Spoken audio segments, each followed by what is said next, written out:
primera instancia acá por la invitación personal, y en la invitación personal creo que hay mucho más que una apelación a uno como profesional, sino que para mí esto es el emblema de algo que ya es un modelo nuevo cultural y que es la interdisciplina. Este no es un congreso científico-técnico exclusivamente, sino que es interdisciplinar. Hay oradores, hay temáticas, hay inquietudes que revelan la apertura a un mundo como una entidad total y no como sectores que se suman para entender las partes de un todo. Esto que lo digo rapidito ya es parte de la conceptualización, porque hoy estamos en tiempos de profunda crisis y de posibilidad extraordinaria de construcción de esperanza. La construcción de esperanza no es una ingenuidad para gente temblorosa que se quiere asir de algo por desamparo, sino que es una opción apasionada para todos aquellos, como son seguramente, que les importa estar vivos, que no quieren estarlo de cualquier manera, que no aceptan la resignación como modo de vida y que por lo tanto buscan el cambio no como el eslogan de moda, sino como la posibilidad cierta de reinaugurar la vida, se sea joven, se sea geronte. Por eso este programa habla de una apertura estructural que en la polémica de buscar la diversidad construye unidad. Y hoy se sostiene en los cambios de paradigmas que no hay posibilidad de tener una apertura y ver la diversidad si uno no hace interpretaciones desde lugares diversos, desde áreas diferentes, desde reflexiones científicas que vengan de otros sitios. Por eso agradezco acá y alabo y estimulo el diseño académico y la posibilidad de la interrelación. Los nuevos códigos para comprender el mundo y para construirlo de modo decente, ya no digo perfecto ni mucho menos, digo decente, quiere decir no bochornoso, es que lo inter sea el código de la relación. Y lo inter quiere decir que necesitamos de los unos y de los otros, de los diversos, de las miradas distintas, de las explicaciones múltiples, de los asombros constantes, de las pasiones reeditadas. Esto como primera instancia. Agradezco también a la municipalidad, porque también esto es muy interesante ver un fenómeno de recepción y acogida en medio de las diversidades. Y eso es una esperanza real y concreta, es un hecho plausible y gozable. Y a la presencia de todos y cada uno de ustedes. La temática que voy a abordar es desde lo filosófico antropológico. Tengo conciencia que esto genera muchas veces rechazo, porque los filósofos nos hemos encargado de generar una imagen de dificultad, de inaccesibilidad, de lenguaje complejo, y esto ha venido quizá por un ejercicio de la profesión a través de la enseñanza de la lógica en los colegios secundarios tradicionales, que aburrió con los silogismos y no enamoró con las preguntas. Filosofar, en este caso, es algo tan sencillo y tan pertinente a cada uno de nosotros como es el preguntar. La filosofía es una ciencia y es un arte. El filosofar es una actividad que nos compete a cada uno de nosotros si nos importa aún estar vivos. Y no de cualquier manera. Saben ustedes que uno puede sobrevivir, y bastante bien desde el exterior, arrebañadamente, vendiendo ideales, acomodándose a las presiones, opacando la conciencia y ayudando a ser rebaño dócil. Se puede. Por algo, en los ámbitos médicos se trabaja con altísimo nivel de alerta a las necesidades que la química y la farmacopea tiene que utilizar para que los procesos naturales, dormir en paz, y lúcido para seguir con el tercera negociación, el cuarto lobby y la reunión de trasnoche. para tener paz y entender a otro, para bajar la agresión y no pelearse. Qué cosa curiosa que en épocas donde el desarrollo del pensamiento es tan alto, para convivir, nosotros trabajamos con el lenguaje. Inviertan la construcción. Convivir, vivir con. Que convivir esté tan ligado hoy por hoy a las formas de la farmacopea que sustituyen la espontaneidad y el gozo de vivir naturalmente. Dormir bien, bajar la irritación, soportar lo insoportable, tener la euforia que haga que no sea un depresivo cósmico que empalidezca la alegría de todo el cosmos. Es decir, hay un correlato enorme entre los trastornos físicos, las enfermedades de la época y las crisis de significación. La propuesta es filosofar. Filosofar no es hacer nada exótico ni extraño. Lo venimos haciendo desde los 2 y 3 años, cuando aparece en la condición humana. Los que tienen hijos y nietos o amigos y chicos alrededor lo saben bien. Entre esas edades pequeñitas aparece el filósofo que todos fuimos y hoy podemos resucitar. Porque aparece el niño preguntante que no preguntó cualquier cosa, no preguntó cómo, para qué, preguntó por qué. Filosofar es hoy, en una mañana reflexiva, en un ambiente de producción que quiere hacer fértiles las generaciones futuras. No hay fertilidad sin pregunta, no hay pregunta sin conmoción y pasión, no hay pasión que no provoque cambio. Esa es la trilogía. Para ser fértil y fecundo hay que estimular la vida. Para estimular la vida todavía me tiene que importar. Si soporto existencia, si me acomodo a las coyunturas, si soy basofia ontológica que se acomoda a los residuos del poder que me dejan, si soy desolación constante, queja permanente, irritación tribal, no es posible gozar la vida. Y lo que estamos viendo, junto a un alto desarrollo científico-técnico, es una baja del placer de estar vivos. Tiene un nombre técnico, se llama anedonia, que por decirlo muy rápidamente, es la baja del placer de estar vivos, que puede ser anticipadora y enunciadora de depresión, de alguna forma de patología, pero puede ser, sin llegar a estos niveles, el agrizamiento cotidiano.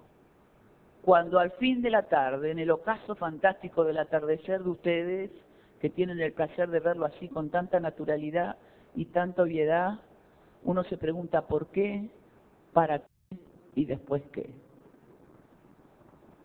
Porque la anedonia es una sintomatología sumamente extendida, que no hace diferencias de clases sociales, estilos de vida, capacidades económicas, y es este hecho que en algunos grupos es altamente justificado, quiero decir, la baja del placer de estar vivos, si me ayudas, y que por otro lado hay motivos sobrados para no tener placer, porque la vida se presenta como hostilidad, como carencia, como marginación, como exclusión. Gracias.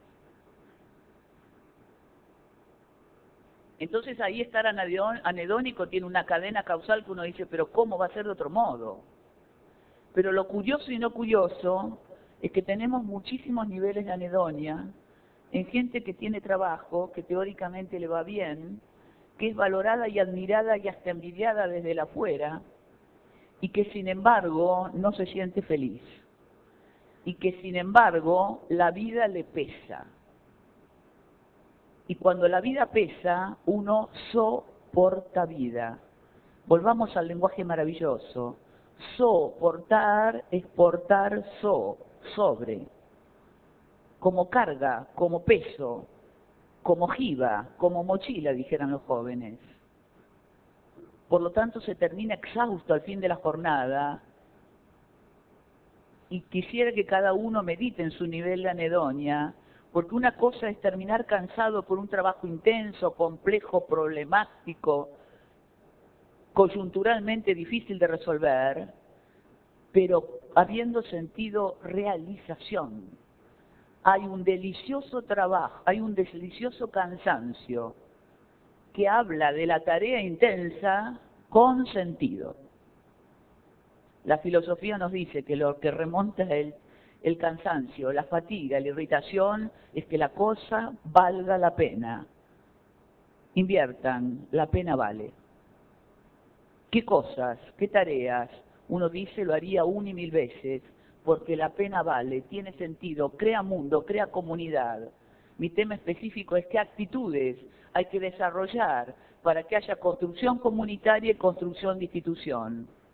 Y bueno, si uno se entrama con los demás, lo que les place y lo que les displace, a los que soporta, porta so, como jiba, peso, carga, fatiga, y a los que les importa, porta en. Es bueno en una mañana de reflexión sencilla, interrogativa, que debiera ser gozosa, preguntarse ¿y a quiénes? ¿Y en dónde soporto trabajo, soporto familia, soporto roles, funciones, responsabilidades? Y esto me desgasta, me jiba, me inclina, me arrastra y termino reptando viernes. Y reptando viernes es sentir que me arrastro y que lo que queda de mí a la noche es el residuo de lo que amaneció ahora en esta esplendorosa mañana. Si el día me corroe,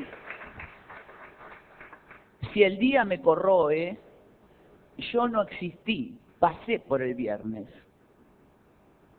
El tema del tiempo para la filosofía es fundamental.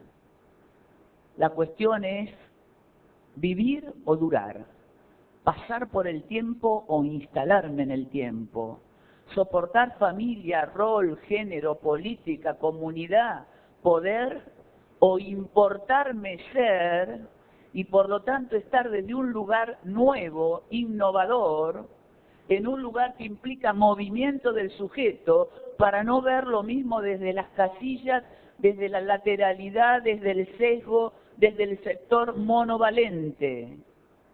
Y vuelvo, si recuerdan, a lo inter.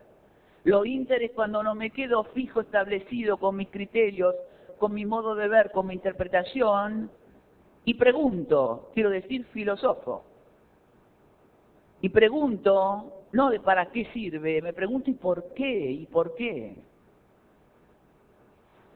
Miren, el nacer es un asombro de entrada y la muerte es una pregunta de despedida. En el arco transita la vida. En un paisaje como este, en una fecundidad donde ustedes la fertilidad no es algo teórico de la germinación, sino que es el esplendor que ven al costado y a los lados de su vida constantemente, eso estimula a ser buena persona. No se me escapa que siempre hay gente esmerada que logra lo contrario. Pero el contexto hace al texto. Lo que ocurre, y eso es maravilloso para analizar, ¿qué pasará? Que cuando uno está cerca del esplendor, pero es totalmente habitual, no provoca asombro porque da rutina. Con lo cual estoy diciendo, hoy antropológicamente, la rutina, cuando se pierde el asombro, la fragancia del perfume, de la pregunta que tiembla, porque el sujeto está azorado, maravillado, otro día, todo día, no puedo pasar, tengo que ser. Y si yo hoy me instalo en el día, nadie me roba día, ni los disgustos, ni las decisiones políticas, ni los golpes de timón, ni las arbitrariedades. ¿Soy tiempo o paso por el tiempo? Occidente tiene pánico al paso del tiempo. Por eso hay un culto a la tersura, a la turgencia, a los glúteos súper estirados. Hay una obsesión glútea en la cultura argentina. Es el telón de fondo de toda emisión televisiva. si realmente aparece la pregunta ¿por qué estamos acá? ¿Por qué hacemos un ensayo o un intento de lo inter? Es porque necesitamos y percibimos nuestra propia vulnerabilidad, nuestros límites. En este fenómeno de la aldea social de la globalización, lo inter es el código de la comunicación mundial, Internet. Pero no se puede hacer ciencia ni producción si no está la ciencia, la tecnología, la sapiencialidad del origen en el cosmos del cultivo, lo antiguo y lo nuevo, si no entran en interrelación. El campo ya no es el campo, la entelequia tradicional. Es un lugar de eclosión del encuentro interrelacionado de la ciencia, de la tecnología, de la previsión humana, de la socialización. Por eso ustedes saben que ustedes son las metáforas de la cultura. Y eso lo tienen que usar, porque son el lugar donde esta experiencia no es teórica, es así, raigal. Porque cultura viene de cultivar.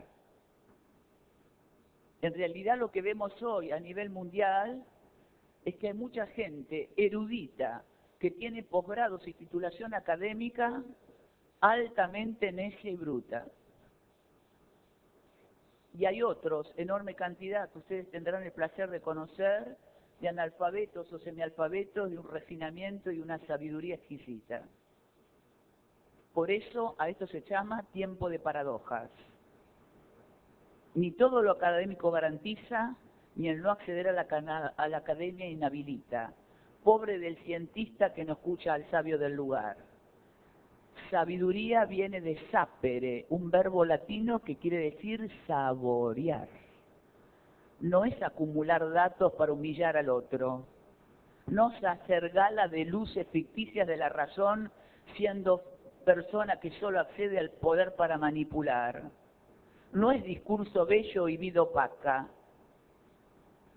Saborear es degustar de la aventura del saber e invitar. Ustedes son señores de la hospitalidad y del convite. No importa la calidad del convite, importa la interrelación en el convite. Por eso preguntar es acceder al porqué, y el porqué lleva a que por qué yo, por qué nosotros, por qué así, por qué aquí. Cuando uno se pregunta por el mundo contemporáneo, por la situación de la Argentina, es muy fácil entrar a hablar dicotomías, simplistas. Estos y los otros, los unos y los de enfrente, los que se oponen y se contradicen, la lucha de la enemistad. La Escuela de Negocios de Harvard habla del modelo ganar-ganar.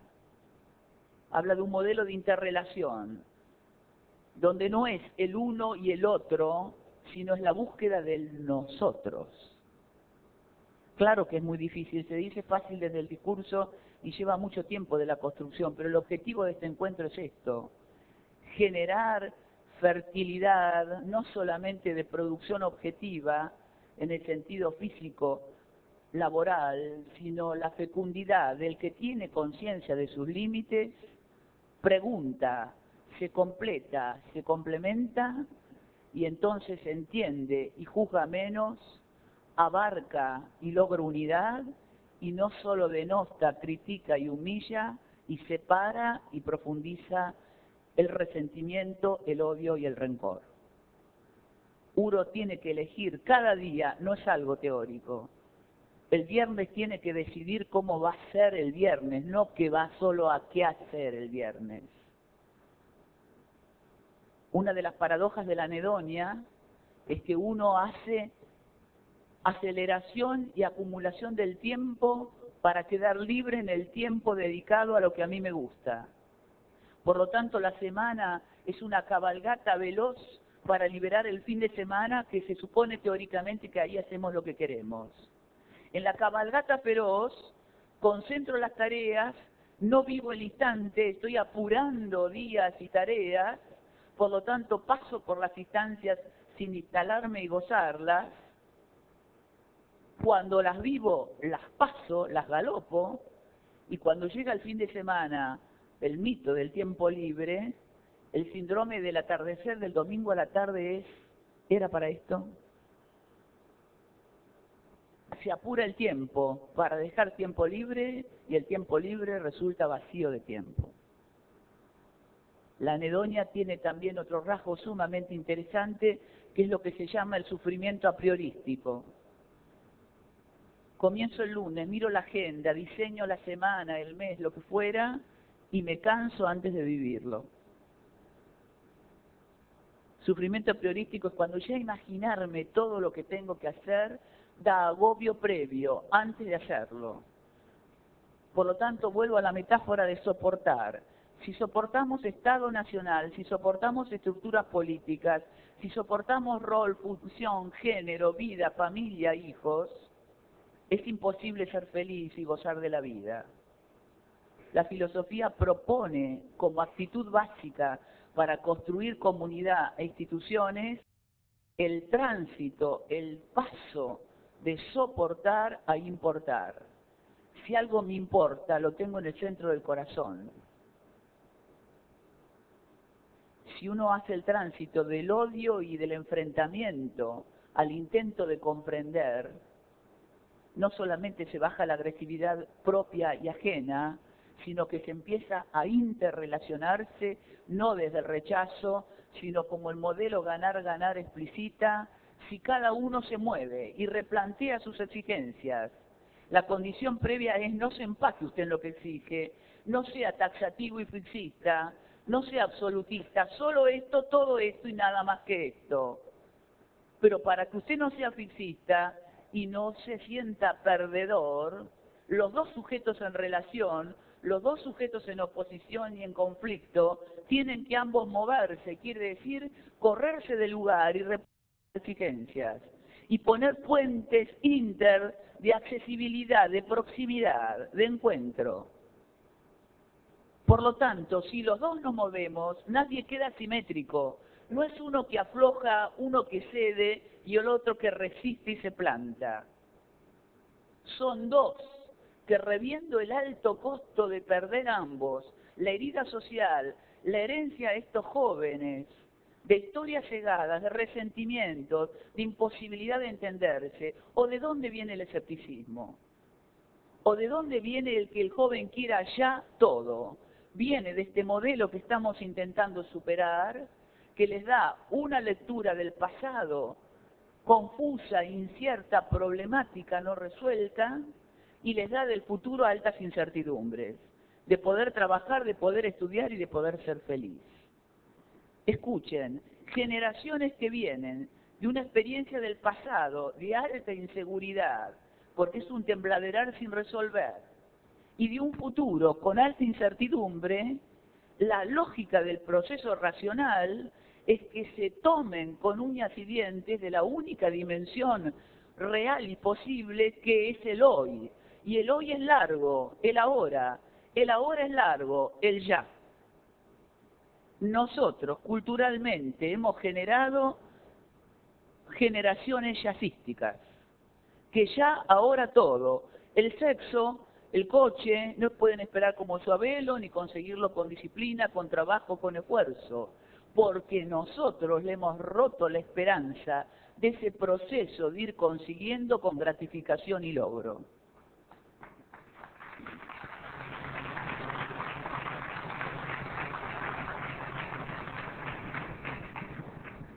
El que no se quiera mover de su lugar y siga fixista y emperrado, que lo puede seguir haciendo, encaprichado metafísico, cuando no lo hace por motivación propia, tiene que pensar el modelo observado por los demás, en especial los jóvenes, y saber que cuando me cristalizo y estoy solamente en la lógica de ceder y conceder, estoy oclusionando, tapando, impidiendo el proceso de crecimiento de las generaciones jóvenes.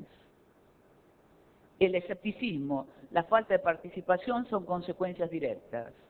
Cuando las experiencias sociales nos dicen, y yo trabajo en experiencias de base, que jóvenes, pero que no son algún caso, multitudes de jóvenes con ideales plenos, con una crítica social explicitada o no, pero mucho más equilibrada de lo que suponemos, con capacidad de liderazgo inédito, que como yo son jazzísticos y saben el nivel el valor del instante, hay que lograr que ese instante no sea puro pasatisto, goce, me copa, recopa y discopa, sino un instante de plenitud que, aprendiendo de nuestros errores, reconquiste la dignidad. Y esto se ve cuando se ve adultos reunidos en asamblea que quieren construir comunidad. A la comunidad antropológicamente se la llama nosotros, no estos y aquellos, no los unos y los otros. Cuando hay comunidad, y para que haya luego institución social, política, cívica, estructural, tiene que haber un nosotros familiar, un nosotros grupal, un nosotros CRA, un nosotros país, un nosotros república. En la medida que la pulsión sea de los unos y los otros, estoy en tensión, que si yo ocupo un lugar, tengo que desplazar a otro. Y la teoría del ganar-ganar dice, ustedes dos pueden, en medio de conflictividad profunda, correrse de exigencia y de mirada, tener una mirada más amplia, más estructural, no resignarse y de ser débiles, no conceder, correrse para replantear las exigencias y poder conseguir unidad. Han ganado menos de lo que pensaban al principio, pero ganan los dos. No hay ganador y perdedor.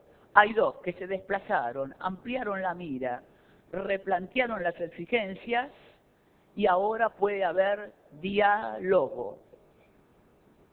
Que viene, el logo griego es palabra, es discurso, es verdad. En general no se analiza esto. El diálogo tan escaso no es una conversación solamente civilizada. Hay que preguntarse con quiénes y en dónde dialogo, porque somos fáciles para criticar la ausencia del diálogo y quizás la hemos probado muy intermitentemente en nuestra vida personalita. Cuando hay diálogo, hay dos o muchos en juego, en interrelación, no en bando de oposición, y el logo se puede traducir como verdad, problema, cuestión, camino, búsqueda, tiene infinitas traducciones griegas, y el dia es un prefijo que no solo se traduce como dos en juego y en relación, se traduce como entre, a través de, como discurrir, correr. Es la coreografía del juego de la verdad, que corre entre dos, que va y viene, que matiza, que refuta, que fundamenta. Pero eso se puede hacer desde la irritación y por lo tanto no fluye, golpea. En el diálogo, donde uno solo busca vencer, ganar, lo que quiere es tener a alguien derrotado. El diálogo, como entrecorrer de algo conflictivo y difícil, que en el pasaje por todos y cada uno se va haciendo posible, potable, amoldable, flexible, digerible. Ser culto es estar cultivado como esa tierra humus negra maravillosa que ustedes habitan todos los días y que se tendrán que preguntar si es asombro o rutina. Si es asombro o rutina. El diálogo es esta posibilidad de irse arando los unos con otros, roturando, sacando la patología, la excreta, abandonando los resentimientos, los grupos resentidos, los pueblos resentidos, las familias resentidas, no solamente hacen un profundo daño a los demás, revelan que hay un dolor profundo no elaborado. Yo creo que todavía no hemos resuelto unitarios y federales desde este abordaje antropológico. Todavía tenemos resentimientos sin elaborar en serio y por lo tanto el resentimiento sin elaborar da encono, da confrontación violenta, da deseos de la negación del otro y de la postergación del otro. En el diálogo, lo que resulta, la conclusión, no es igual a la suma de los aportes hechos por cada uno. Esto es clave, ¿eh? Este es otro cambio de paradigma. O sea que el todo no es igual a la suma de las partes, por decirlo de modo más simple. El todo es la particular modo de articularse, conectarse y entramarse en red los elementos que lo componen. Una familia no son 7 miembros, no es la suma de cada uno de los 7, es el peculiar vínculo que los entrama. Un colegio no es la cantidad de inscriptos de matrícula y de staff docente, es el proyecto educativo que los entrama a todos estos en un caos, en una anarquía o en un proyecto comunitario. Si hay que pensar en qué actitudes, la actitud es la pregunta, la actitud es buscar un lugar flexible, no ambiguo, un lugar de interpretación donde lo otro no sea peso y carga, estoy sintetizando, no sea peso y carga, sino sea goce y responsabilidad. Cuando a uno algo le importa, no lo tiene que machacar con la memoria. ¿Quién se agenda a no olvidarse de querer a? No dejar de pensar en seguir valorando que es casi ridículo, porque si me importa, si lo porto si es parte de los motivos de mi pasión y de mi vida, lo realizo. Y si no me importa, ya es que estoy muerto. En cambio, lo que soporta y es peso y carga, uno trata de deshacerlo, trata de liberarse, trata de alivianar la carga y dejar el lastre en el camino. Y el lastre por ahí son instituciones, nombres y apellidos, vidas, proyectos, pasiones e ilusiones. La anedonia tiene mucho que ver con el escepticismo social.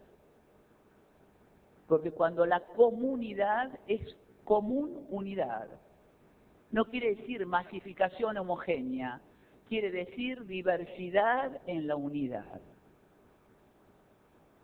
El sueño de todos semejantes parejos es un gueto cósmico. El sueño de convivir con los parecidos que no da trabajo y descansan porque ya nos vemos y nos entendemos, es masacre de exclusión para los diferentes. Qué aburrido, insoportable sería un mundo que no estuviera plagado de diversidad, de colores, de estilos, de lenguas, de modos. Por eso las novísimas teorías de la comunicación, que son altamente fascinantes, hay que trabajarlas porque están en instituciones que están en comunicación y así como digo, el modelo ganar-ganar es fundamental, digo, los estilos comunicacionales hacen distintos los conceptos en juego. A ver, no me puedo extender en esto, pero la cuestión es que hoy los semiólogos dicen que en esa relación emisor-receptor tradicional que uníamos por el mensaje, que era lo que fluía, el mensaje sería ese diálogo, ese logo que recorre entre, a través de varios. ¿Soy clara? Ese diálogo hoy se sostiene por experiencias prácticas, después se teorizan y a la inversa, que en realidad el mensaje, cuando entra en comunicación y se lo logra, no está basado únicamente en el contenido conceptual, como cuando uno dice, a ver, ¿me entendiste? ¿Quedó claro lo que quiero decir? ¿Por qué? Porque hoy se sostiene, y hay ejemplos múltiples en nuestra amada Argentina, que en realidad el concepto está superado por el modo como el concepto se comunica.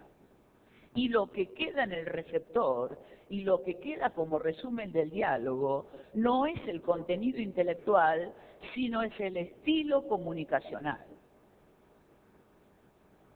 Si alguien tiene una entrevista de trabajo, dicen, ¿qué tal? ¿Cómo te fue? Y mal. ¿Qué te dijeron? Muy bien, muy interesante su propuesta, ya lo vamos a ver. Ah, pero ¿te fue bien? No, no sabés cómo me lo dijo. Lo que queda no es esto correcto conceptualmente, bueno, lo suyo lo voy a tener en cuenta. El estilo de voz de la cadencia escéptica, que en realidad no me importa por compromiso y casi te doy la certeza que no lo voy a leer y menos que me importa, lo que queda en la comunicación es antagónico y contrario a la conceptualización de lo que dije. Por eso hoy, sujetos en conflicto y en oposición, tienen que comunicacionales no porque sean malas, porque han cambiado y porque los niveles de irritabilidad social en los que nos hallamos desdicen lo dicho. Ni qué decir cuando hay malintención, manipulación y deseo de confusión. Pónganle en una gotita de mala voluntad y esto es un caos total. Cuando nosotros voy a lo estructural y a lo personal, cuando hacemos análisis de conflicto de pareja, en realidad lo que vemos, no que haya diferencia enorme, tajante y remontable, es que se hieren desde los tonos. Y alguien que es lacerado desde el tono, mira, te quiero decir algo, Yo estoy anunciando, todavía no hice nada, pero el estilete, la daga del tono frío, lacerante, anuncia el dolor. Y por lo tanto no entiendo, me retraigo y me dispongo a responder con otra laceración. Los estilos hacen al contenido.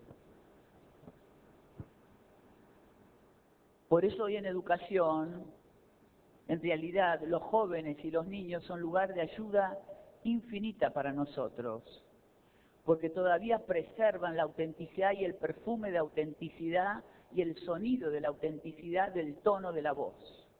Hoy la comunicación se juega no solo por los conceptos, obviamente que son importantes, sino por el modo, por el estilo, por la pasión. En educación, uno de los temas fundamentales, y cuando comunicamos estamos todos en situación de enseñanza y aprendizaje, el problema más importante de la educación es cómo concentrar la atención de aquellos a los que le hablamos. Atender, inviertan la construcción lingüística, es tender a. Uno tiene que darles gracias en este momento a ustedes, en mi caso personal, porque el silencio y la atención es el regalo más exquisito que alguien le puede hacer a otro.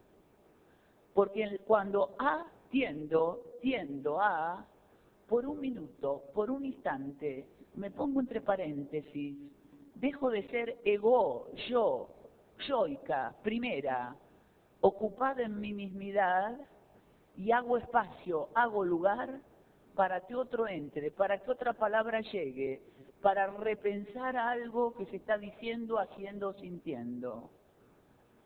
Yo hago un silencio de mí, un intervalo egoísta, yoico, para invitar a un tú y ser nosotros. Esa es la capacidad de escucha. La actitud fundamental para construir comunidad es la bajada del egoísmo, del lleno absoluto de mis ideas, mis convicciones, mis principios, no para abandonarlos, para volverlos a optar, con ocasión del día, del entrepasar, del entrecorrer, del fluir con otros, reavivando la llama de la comunidad y de la institución. Somos los únicos seres que hablamos. No solamente usamos palabras, somos palabra. Por eso hoy, en teoría de la comunicación, se da mucha importancia no solamente a ver el discurso oral, se habla por los gestos, por las posturas, por los tonos, por el brillo de la mirada. Los japoneses, que son una de las etnias que más han trabajado en el control muscular y sobre todo en el control facial, que es dificilísimo de lograr, cuando uno está emocionado y el rostro habla aunque yo esté muda, la voz temblequea y se quiebra aunque tenga seguridad en lo que digo, los tonos se nos escapan, los pensamientos los elaboramos, el cuerpo dice aunque estemos callados, las posturas hablan del agobio, el interés hace enderezarse, porque hace falta respirar hondo porque algo me atrae, me trae a. Y si algo me atrae, tiendo a. Por eso las palabras, si nos hubieran enseñado desde chiquititos a escuchar el rumor del lenguaje, que es la música antropológica primera, seríamos todos sabios fluidos, sin empacamiento, sin necesidad de títulos. Buen día, no se lo puede decir a cualquiera. Si uno no lo desea, es mucho más decente decir hola. Hasta con los medios lingüísticos de contactación mentimos. Qué bien que estás. Y pienso que es panzo. que el día te ilumine, que pases por el cenit de la plenitud, que llegue a la noche y cierres la pregunta, para navegar por el inconsciente y renacer mañana como el sol de estos lares. La posibilidad de escucha es la base de la posibilidad de la construcción comunitaria, porque desde la escucha viene el diálogo, y desde el diálogo viene el cambio, y la posibilidad de la unidad en la diversidad. Pero para querer escuchar y poder escuchar, hay que hacer este trabajo que es superación del individualismo y de la indiferencia. Nosotros estamos trabajando ahora en estos análisis de dos formas sociales muy extendidas que las consideramos ya el primer paso de la corrupción. Sí, parece fuerte, pero ahora lo matizo. Estamos estudiando las condiciones de posibilidad que hacen que luego haya grandes niveles de corrupción. La jurídicamente establecida, la estafa, el crimen, el genocidio, bueno, cualquiera de las tantísimas que existen. Previamente a ser corrupto y a que la corrupción sea masiva, y esto no pasa solamente en nuestro país, todo Occidente está transido de una crisis de fiabilidad. El norte ha estallado haciendo añicos a la confianza de los ciudadanos. A esta era se la llama con bastante era del simulacro, de la simulación. Los jóvenes argentinos lo dijeron mucho antes que los pensadores franceses de la posmodernidad y de modo más directo. ¿Cuál? Caretear. Caretear, que nadie hace falta que se lo explique a otro, es este proceso del inconsciente colectivo que sabe que para quedar bien, para conseguir trabajo, para seducir, no se puede mostrar lo que soy, sino el velamiento de mi identidad bajo la forma de la careta, por lo cual sé que voy a gustar o obtener. Por lo tanto, se hacen un cálculo bastardo de hora reloj y analizan por los distintos grupos que pasamos a lo largo de una jornada típica. Quizá haya muchos que en cada lugar que van tengan que ir modelando su rostro sin poderlo mostrar fluidamente, porque acá no conviene hablar de esto, en lo otro es riesgoso abordar tal tema, en aquel otro sitio es políticamente incorrecto o me va a traer nefastas consecuencias ser demasiado claro, rotundo, evidente. Llegó la hora de la espontaneidad, que no es la brutalidad y la rudeza, que es la alegría de ser quien es, y que si el otro opta por mí, yo estoy seguro que puedo armar un vínculo porque no es por mi máscara, es por lo que soy.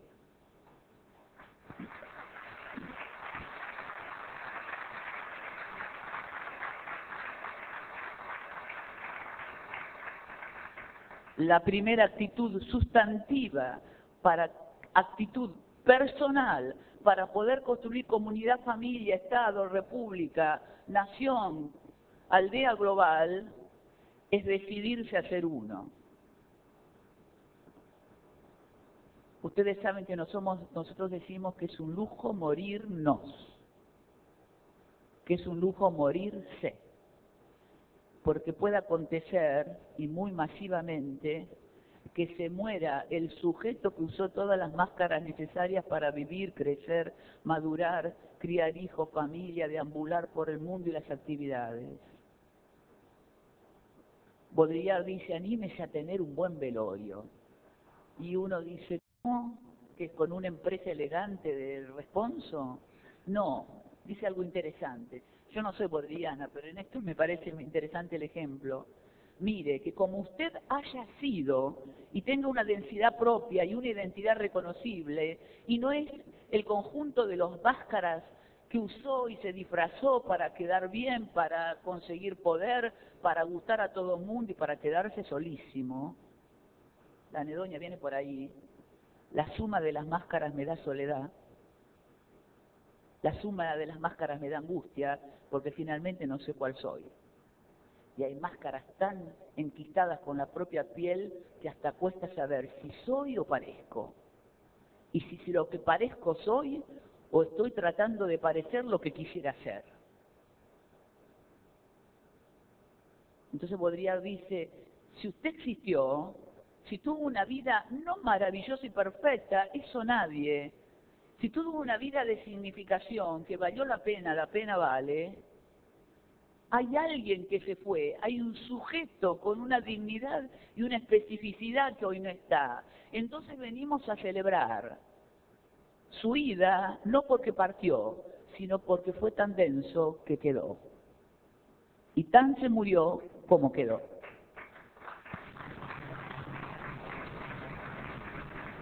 Por eso construir instituciones y construir Estado es alcanzar trascendencia, es no morirse. Por eso tener densidad de vida, y a esto se llama ética. Y cuando yo hablo de ética, no hablo de una ética de perfección. Ustedes saben que uno de los mecanismos de dominación social es poner éticas tan perfectas, tan impolutas, tan maravillosas, que uno dice, yo no llego. Y en la visión histórica, poner prohombres de la patria tan gallardos, tan impecables, tan sin fisuras, que uno dice, así no soy. Cuando uno hace una leve cabalgata por las estribaciones de la cordillera y sabe que San Martín no iba ni Gallardo, que tenía conflictos afectivos con su mujer, con enfermedades múltiples, y que encima lo ensartaron en cancha rayada, no es el Gallardo ecuestre de la oda pública, es alguien con temblores y amores, pero con pasiones que superaron su miseria.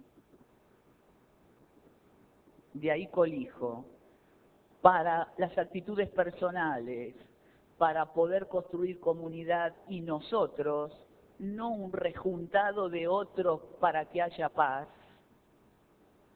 Hagan todo lo que digo, juéguenlo desde lo estructural a lo familiar. Cuando una familia se decide a callarse los problemas, a no hablar y a no discutir, a fin de que haya paz y comamos tranquilos, así como yo digo, lo no dicho se dice por el cuerpo, por los gestos, por los tonos, cuando las instituciones, los grupos y las familias guardan un cúmulo enorme de esto no se habla, esto no tocarlo, lo otro es riesgoso, comamos en paz, la semana que viene, y después cuando lo hablamos, uno dice, hace 15 años que quisiera decirte eso.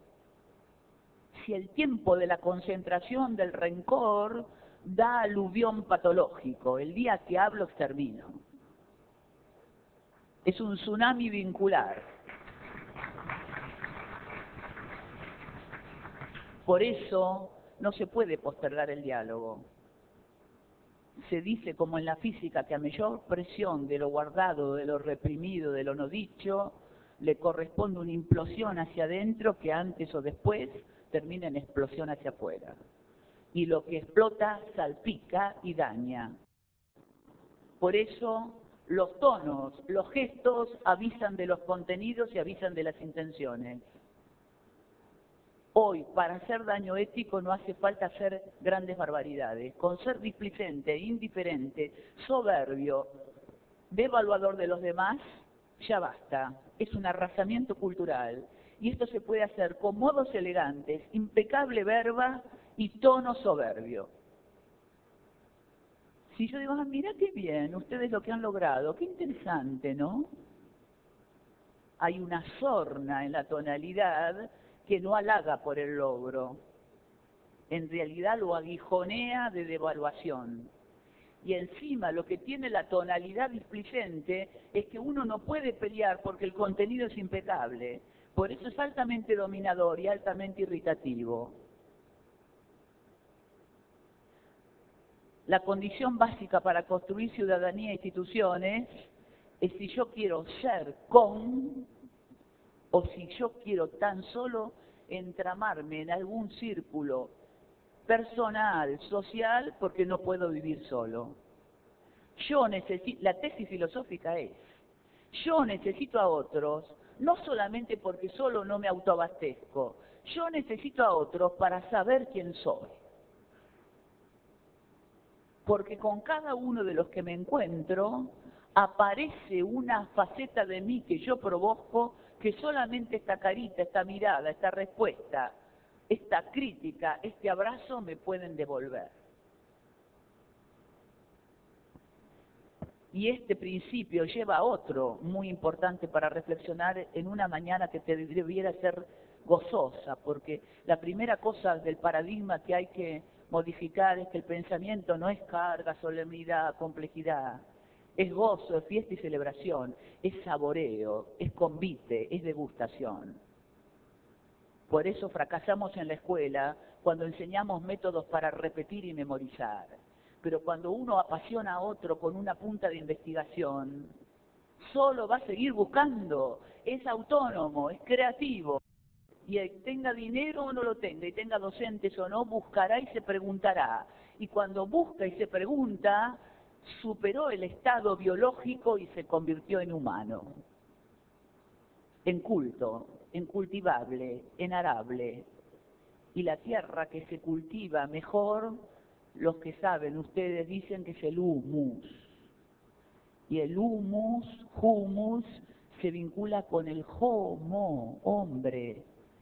Y todo hombre cultivado, abierto, que no está apasionado para humillar, sino construyendo para entender y lograr unidad, necesariamente, como la tierra humus, es humilde.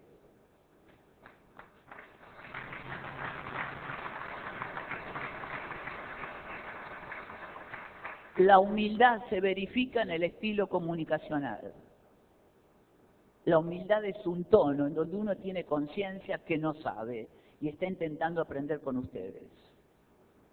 Es la versión neosocrática más deliciosa del solo sé que no sé nada, que no era Sócrates un viejito pusilánime ateniense que se hacía el humildón, no.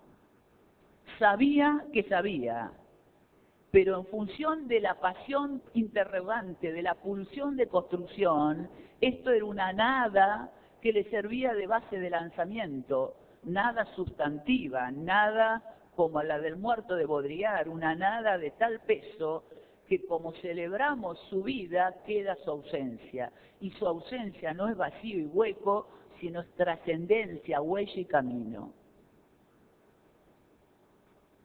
Las instituciones que trascienden, los grupos que trascienden, no dejan historia de rencores, dejan heridas reparadas, heridas las hubo, reparadas, no olvidadas, tapadas, arrinconadas, y procesos de superación y reparación.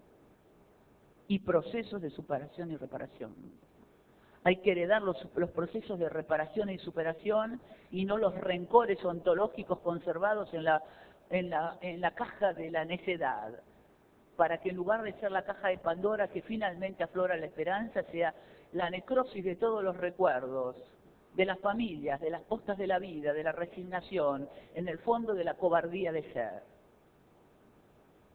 Los jóvenes se entusiasman con proyectos, con personas, con gente a quien todavía le vibra la pasión, y la pasión no es un discurso, es un estilo, y la pasión no se aprende, se siente, y la pasión se transmite. Si uno dice hoy, miren, vamos a ver un tema muy interesante, que yo hace tiempo que estoy estudiando, pero en fin, sé que es difícil. Hoy los jóvenes tienen esto de modo receptivo magnífico. Al agotamiento del emisor le corresponde el desenchufe del receptor.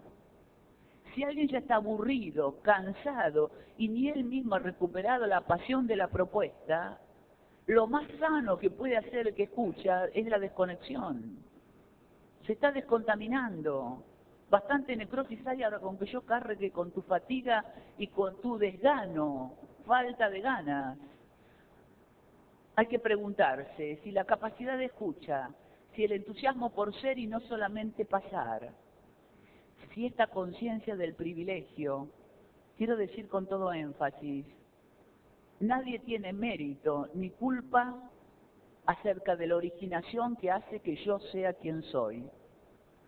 Nadie tiene mérito ni culpa del genoma que heredó, de la familia en que apareció, del lugar y tiempo de la historia en que se nos dio la vida. Todos nosotros tenemos el altísimo privilegio de un genoma, por lo menos bastante potable, por el cual estamos entendiendo todo este código y esta reunión, y nos convocamos. Se nota por la piel y el pelo y el brillo de los ojos que hemos comido bien y sistemáticamente, y se nota por el nivel de las respuestas y de las preguntas que han sido estimulados, mejor, peor, pero estimulados. ¿Por qué yo no soy ese que está hoy en una villa oprimida de nuestros cordones feroces y de los cordones de cada provincia, donde el hacinamiento, la imposibilidad de ser, la no posibilidad de confiar y creer porque no se siente querido, abandonado? Yo a eso le llamo aborto social. Haber nacido y luego no ser viable. Haber nacido y después entender que no tengo ni casa, ni justicia, ni hogar, ni medicina, pero ni abrazo que me espere cuando llego. Gracias, gracias. Miren, para entender el fenómeno de la exclusión y para entender que el nosotros no es yo y los que me gustan, sino toditos todos en una unidad en la diversidad, esto es clave como principio. Clave como principio, es que nadie se puede sentir ni meritorio ni culpable de cómo se le dio el ser y en qué consiste este ser. Trabajando con jóvenes de altísimo nivel de delincuencia y de marginalidad en la provincia de Buenos Aires, una respuesta que hace un tiempo era extraña y atípica, hoy es estandarizable. Cuando uno hacía el reconto terapéutico a ver cómo llegaste, qué te pasó, por qué llegaste acá, había siempre caminos explicativos causales. Y si mi papá no nos hubiera abandonado, si mamá no hubiera tenido que estar afuera todo el día para que comiéramos, si no me hubiera metido en el paco, en la droga, en el grupo de la mafia, si no hubiera estado en la calle siempre, siempre había un camino confluyendo para explicar mi hoy. Hoy hay una respuesta sobre la que no podemos pasar banalmente, y es el centro de la reflexión. Hoy te dice, ¿cuál es el problema? Haber nacido. Se radicaliza la respuesta, ya no son los caminitos. El problema, madre, es que nací y no lo pedí, y no me lo merezco. Hay clara conciencia de que no me lo merezco. Por eso repensar la violencia, la seguridad y los modos de tramado social, cuando digo basta de los unos y los otros, construyamos nosotros, es que son enorme cantidad de sujetos los que sienten que la vida no es ni un don, ni un privilegio, ni una gracia, ni una chance, que es un castigo. Porque además, como tienen televisión, saben que la visita de otros chicos en absoluto tiene que ver con estos. Que hay borregos metafísicos que se quejan y tienen de todo. Que hay inconformes y todavía no les basta. Entonces, ¿cuál es el sino fatal por el cual algunos es esto y otros es esto? Por eso no es que justifique, pero hay un proceso semiológico de comprensión que es altamente violento nacer y carecer de todo lo mínimo para ser digno. Como también hay que plantearse que en algunos casos, y muchas veces, el exceso de tener ofusca la gloria espontánea de ser. Y quizá la sintomatología social que hace que nos fotografiemos y luzcamos nuestras teteras, nuestros jarrones de la dinastía Ming, las conquistas de una baby, que podría ser la nieta, y un mancebo joven al que atraigo, es poner estandartes cosas, materiales humanos, que me den identidad a mi pobre y masacrada subjetividad. Cuando los objetos me dan relieve, es que yo soy tan endeble que necesito las posesiones materiales para ser atrayente, trayente a tendible, tendible a, y para que se me quiera. Cuando pierdo las posiciones, cuando de la pirámide jerárquica dejo de ser el number one y me caigo en la pirámide del poder, qué cosa extraña, ya no me llaman, ya no soy fascinante en un cóctel, ya no soy imprescindible como consulta. ¿Qué pasó? ¿Dejé de ser? No, perdí el rol, no era yo. El rol era el lugar simbólico que me daba identidad. Caí en mi rol, yo no soy. Para ser persona hay que ser mucho más que la suma de los roles que tenemos. al que dar el canto de alabanza, que soy con un genoma que me permite funcionar, que tengo un nivel proteico que me permite respirar, gozar y bailar, y que esto no es un privilegio que me corresponde, nos corresponde. El que tenga el genoma, el que tenga la sabiduría, el que tenga la habilidad, el que tenga el oficio, el que tenga el amor, que lo ponga en diálogo, en disposición, en circulación para los demás. Si uno quiere saber, ¿y yo con quién soy nosotros? Pregúntense, ¿en dónde? Lugares reales. ¿Con quiénes? Nombres y apellidos concretos. Yo siento que ahí puedo ser sin máscaras, que ahí puedo fluir, pensar y manifestarme sin la coreografía del miedo, hasta dónde llego, qué digo, que no vaya a cometer una gafa. ¿En dónde y con quiénes puedo estar callado sin sentirme molesto? Y como dije antes y recupero, somos palabra, quienes no solamente tengo que contarles lo que me pasa, sino que al verme saben que me pasa algo y que por lo tanto en lugar de exigirme el control del relato, me dejan tranquilidad para que me acomode a mi ser. Y cuando quiera y pueda, hable. Cerrando, Josefina. Por eso, en esos lugares, y se cambiaron muchas caras hasta donde puedo ver, en esos lugares no se asusten ni les dé angustia cuando son poquitos o casi ninguno, porque si son poquitos y casi ninguno, hoy decimos, en lugar de abrirte las venas y estar en llanto compartido, construílos.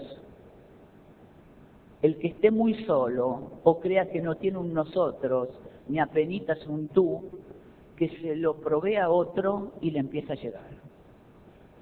Que se lo provee a otro.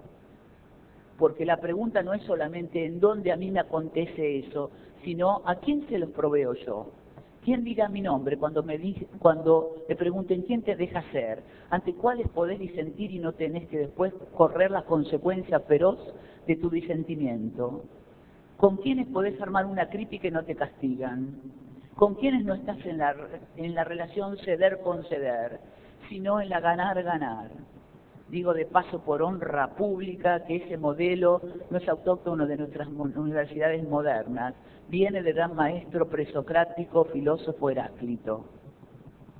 Maravilloso constructor de la antigüedad, de la base filosófica de ese modelo, cuando habla de manera genial de la unión de los opuestos, de los contrarios.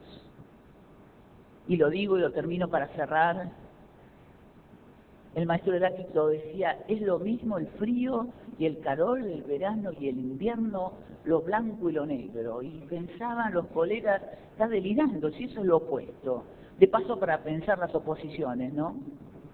Y dice, bueno, si uno mira como máximo de la oposición, lo blanco y lo negro, pensemos con qué instituciones somos blanco y negro, con qué personas, en qué lugares estamos así en los extremos de una oposición irreconciliable.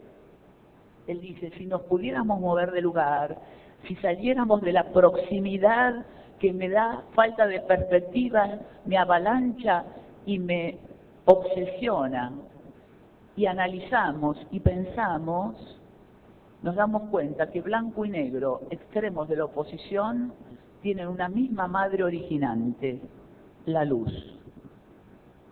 Los aparentes opuestos vienen del mismo fenómeno extremado en su máxima posibilidad. Que la comunidad a la que creamos imposible o difícil de construir, que las instituciones que creamos difíciles o irritativamente poco motivadoras para recrear, que la identidad, delicioso poder de decidirse hoy a la mañana a que el resto de vida que nos quede no enmascaremos y careteemos, sino seamos, y el que nos busque y nos elige es por mí, no por la apariencia.